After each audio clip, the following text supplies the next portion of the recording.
Hello mga ka-Yelmons! Ayan, paliguan ko ang aking turtle.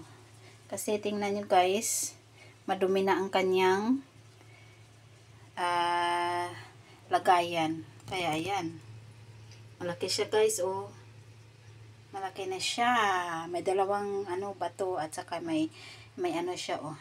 Yan ang nilalagyan ng kanyang pagkain. Tapos, umaakyat yan siya sa stairs para magkain ng kanyang pagkain. Ang kanyang pagkain, guys, is yung yung maliliit na shrimp. Yan, nilalagay namin dyan. Tapos, aakyat lang siya sa stairs.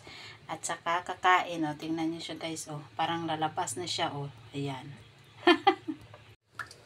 Ayan siya, guys, oh. Tingnan niyo. Diba, ang laki na siya. Ayan. Dati malambot itong kanyang shell. Habang lumalaki siya, nagiging hard na siya, oh.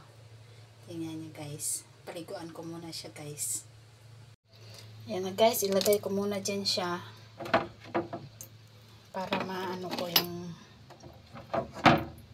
ayan, linisan ko yung kanyang yung kanyang bato, yung stone. Kasi maano siya guys. Madulas. Ayan siya. Ayan. Linisan ko muna siya, guys. Gusto niyang tumakas, guys, oh. Ayan, ayan. Gusto niyang tumakas, oh, oh. Hindi ka makatakas. Diyan ka lang. Maliligo ka muna. Ayan. Punta siya doon. Akala niya may akala niya may pagkain siya doon, oh. Ayan guys, malinis na siya.